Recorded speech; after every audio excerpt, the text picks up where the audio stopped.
back with another Bad Sheep Battle Report. Once again, the third game of the night of War Machine. We are playing Fire Support. And basically, there are two flags in the middle that look like those cannons there from my Grot cannons and my Orc army in 40k.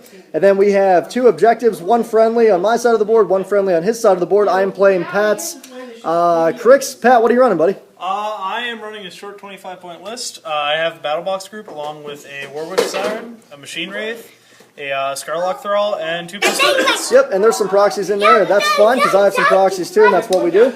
Over here, my 25-point list, the Boom Howlers. I have Gorman right there. Gorten, then with his Basher, along with Thor.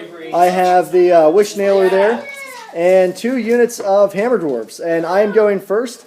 And it's a 25-point game, and more to come. Turn in Gorten fashion, cast Solid Ground and Strength of Granite on the Basher. Ran the Boom Howlers up, spanning that side of the field. I ran my Hammer Dwarfs up, and my other Hammer Dwarfs behind the Boom Howlers, and yeah, everything just ran forward. Gorman's just kind of hanging out there at the wall. So that's top of 1. It's going to be bottom of 1. First turn in Gorten fashion, cast Solid Ground and Strength of Granite on the Basher.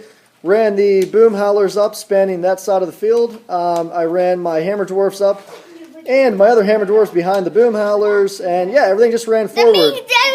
Gorman's just kind of hanging out there at the wall. So that's top of 1. It's going to be bottom of 1. So basically, the Pistol Wraith moved up behind the wall. This Pistol Wraith moved up, tried to shoot, but very far out of 10 inches. Denny moved up. Cast through the Arc Node onto the Boom Howler. The Boom Howler turned around and tried to smack my own guy and whiffed. Slayer, is it the Slayer? Yeah, the Slayer just moved up a little bit along with the Warwitch Siren back there. And then the Machine Wraith moved up, giving me some, maybe giving me some issues later on. So that's the end of turn 1. It is going to be the top of 2. Yeah, so top of 2. Basically, my Boom Howlers moved up and ran the whole way across the board here. The Hammer Dwarves ran up onto that objective. And then, let's see, my other Hammer Dwarves ran over onto the hill. I took my Basher right up into the center there. Then I cast a wall, basically really trying to protect myself from the Machine Wraiths. Gorman moved up, and yeah, Thor moved right up behind there. So basically just a lot of moving. I didn't really attack. I didn't shoot anything. It is going to be the bottom of 2, Cryx, and see what happens, guys. More to come. Bottom of turn 3. What happened, Pat? Bottom of turn 2. Whoa! Yeah. What happened, dude? So I basically moved the Scarlock up, got a Crippling Grasp on this group of Hammer Dwarves that was there, and it's no longer there.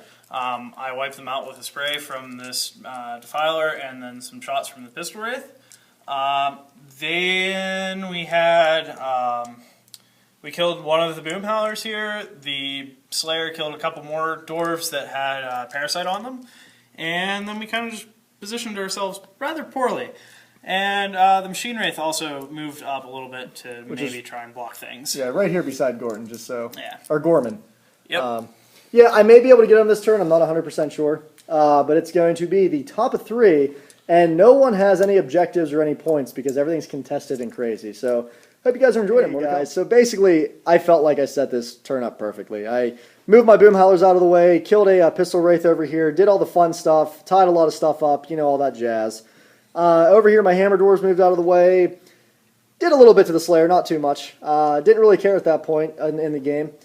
Thor moved over, the Wish Nailer moved over, Thor tuned up the Basher, created the charge lane. Gorton moved up, feeded them like 3 inches towards me just to like line up the charge and the assassination. Gorman moved up, blinded both the Bone Chicken and Denny. Like, oh, I got this in the bag. I charge forward with my Basher, go to slam, and I need all but ones. Yep. That's what I got. So, and in my rage of dice and throwing things and kicking the wall and breaking things, I just scrapped the jack as hard as I could. And I may have just lost the game. But Gorton is camping 2 focus, so his armor's 21. And it is going to be the bottom of 3. Cryx, Pat, let's see what you can do, buddy. I knew I lost that game, so I lost. After the failed assassination attempt, Gorton was wide open. Basically, he just moved some stuff around, killed some stuff. Doesn't really matter. What it comes down to is him giving up a free strike, me whiffing on the free strike, and him just pounding away Gorton. He killed him by 2 hit points at the end of the day. Yeah, Pat, dude, good game, man. Yeah, Very, good very, game. very good game. I hope you guys enjoyed it. I'm so sick of seeing Snake Eyes on crucial turns of the game. But all in all, that's how War Machine is. Pat played an awesome game. We're going to talk about some tactics and probably tighten up the list a little bit. And leave some comments, guys. I hope you enjoyed it. More to come.